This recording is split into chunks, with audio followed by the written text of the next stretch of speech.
En nuestros estudios, el señor Miguel Malpartida, representante del movimiento CAS Nunca Más, y está también con nosotros Antonio Bendezú, que es representante también de trabajadores registros públicos, que son de SUNARP, que son también, CAS, que también son CAS, ¿no es cierto? El problema es que esto de CAS Nunca Más es CAS cada vez más, ¿no? ¿Cuántos trabajadores bajo el sistema CAS 13.000 trabajadores públicos. 300.000. 300.000, perdón, trabajadores públicos bajo este sistema.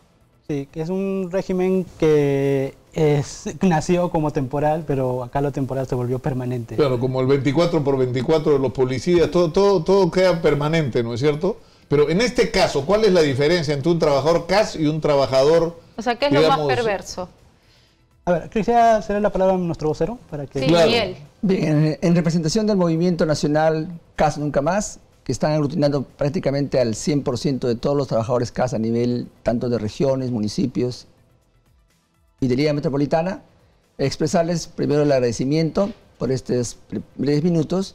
El régimen CAS es un régimen especial que es absolutamente precario. Su precariedad es absoluta porque no tiene es totalmente inestable y no tiene ninguna protección al despido arbitrario, que sí lo tienen inclusive otros regímenes especiales.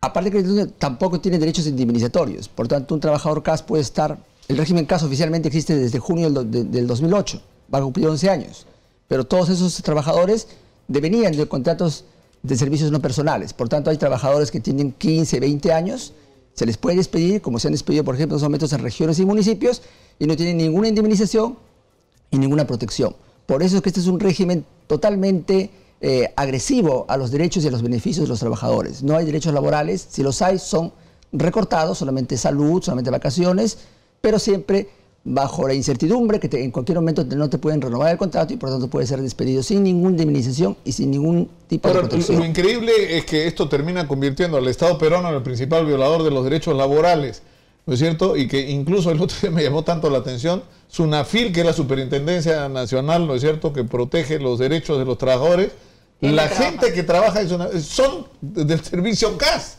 Es decir, que están peleando, ¿no es cierto?, que pelean porque, por ejemplo, en una empresa privada, si tú trabajas una determinada cantidad de tiempo bajo el régimen que sea, ya adquieres derecho de trabajador permanente. Así es, trabajador de planta permanente con derechos y beneficios totales. Pero acá este régimen se ha creado con ese fin. Prácticamente los llamados trabajadores de servicios no personales o terceros, solamente se les ha dado algunos beneficios, pero continúa la total inestabilidad.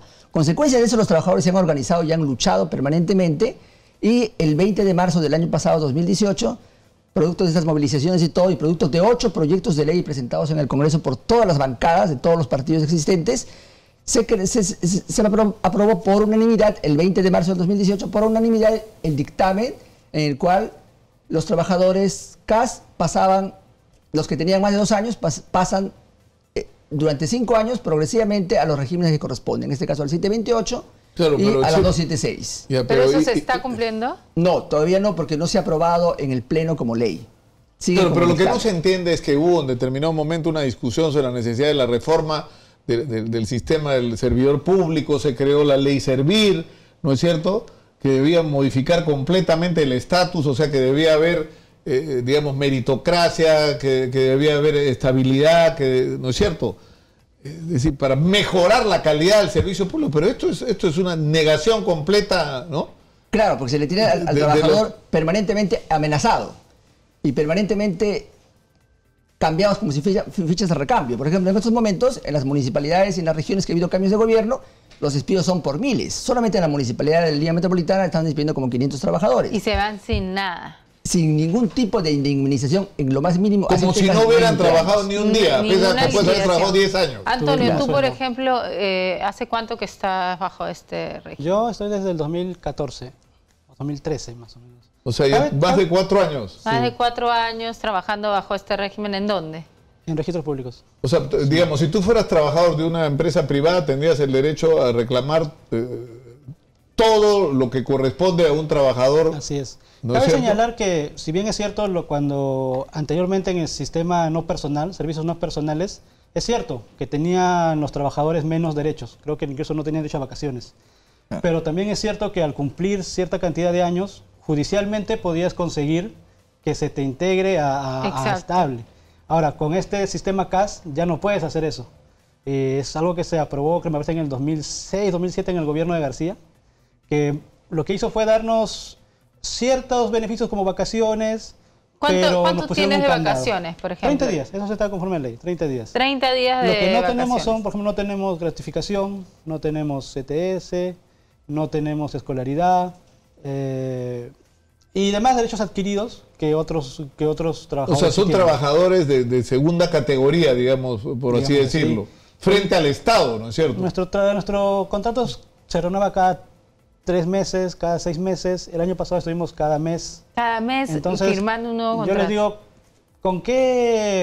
¿cómo tú puedes acceder a un crédito o plantearte estudiar una maestría, algo, si no tienes la convicción de que el próximo mes vas a tener ingresos, ¿no? Y claro, en algunos casos el siguiente mes, porque te pueden despedir en cualquier momento y no pasa nada. Así ¿no? es. Esto no es solamente un tema de justicia, también es un tema que le favorece a la economía, porque cuando tú tienes empleos precarios, empleos sin estabilidad, con una temporalidad muy baja, tú lo que haces es al final no consumir. En cambio, si tienes un buen empleo que te sostenga, tú lo que haces es consumir. A y crédito, las empresas consumir a crédito, viajar, comprar, y las empresas pueden viajar. No, pero pueden además gastar te plantea un problema de eficiencia en el aparato del Estado, ¿no es cierto? Porque si tú tienes trabajadores en el sector público que viven con el alma en un hilo, como se dice, ¿no es cierto? O sea, ¿cómo puedes hacer con eficiencia tu trabajo si no sabes si el próximo mes vas a estar ahí, ¿no? Claro, esa es la gran situación. Por eso es que los trabajadores en estos momentos pedimos que ese régimen se derogue. Es más, la ley se dio, la 1057, decreto legislativo, se dio en junio del 2008. Pero también los trabajadores empezaron a luchar 2009, 10 y 11, y el 2012, en abril, salió otra ley, la 29849, modificando esta ley, en el cual ahí sí recién se adquirió vacaciones de 30 días y aguinaldos de 300 soles por Navidad. Pero esta ley decía que en un año este régimen tenía que eliminarse. Y se llama así la ley, Eliminación Progresiva del CAS. Esta ley ya tiene 7 años y no se ha eliminado ni progresivamente, al contrario, se ha fortalecido y hay casi 300.000 trabajadores en el Estado. Porque en este momento el Estado prácticamente no contrata a nadie sino bajo el sistema CAS, ¿no? Claro. Es decir... Y nosotros hemos hablado en 3 oportunidades con el presidente del Congreso, Daniel Salaverry, el congresista Daniel Salaverry, y ha manifestado sus buenas intenciones de que agendarlo esto en el Pleno. Pero ustedes saben que ha habido problemas políticos en noviembre y diciembre y no se ha agendado. Tenemos casi la seguridad de que él va a cumplir con su palabra y las bancadas que se han comprometido que para marzo lo estén agendando en el Congreso, en el Pleno, que debe ser el 7 de marzo. Y el 7 de marzo el Movimiento CAS está convocando una gran movilización ante el Pleno del Congreso para exigir que se agende esto y se pueda aprobar como una ley. Y después ya pasará pues Claro, pero esto es increíble esto, ¿no? Porque además se suponía que esto de crear un aparato de Estado eficiente, con servidores públicos eficientes, y parte de esa eficiencia tiene que ver con la estabilidad en el trabajo, con la tranquilidad que te tendría que dar el saber que vas a estar ahí el próximo mes, ¿no? Pero en fin, les agradezco mucho por estar con nosotros. Gracias a ustedes. Y saben que siempre hemos estado con ustedes. En el Salud se dio una pelea muy importante que se ganó, pero esto tiene que generalizarse para todos los trabajadores CAS. No puede ser que el Estado peruano sea el principal violador de los derechos laborales. O sea, ¿con qué autoridad un funcionario del Ministerio de Trabajo le va a exigir a una empresa privada? ¿No? Que, sí, tenemos que terminar. Sí, una de las principales interrogantes es de dónde saldría el dinero para mover esa cantidad de CAS al 728 u otro régimen. Dinero hay. Ahora estamos viendo que lo que pasa es que lo que sale caro no es darle derechos o estabilidad a los trabajadores. Lo que sale caro son los Odebrecht, los clubes de la construcción, pero por supuesto, los contratos inflados. Por supuesto. Muchas gracias por estar con nosotros. Y antes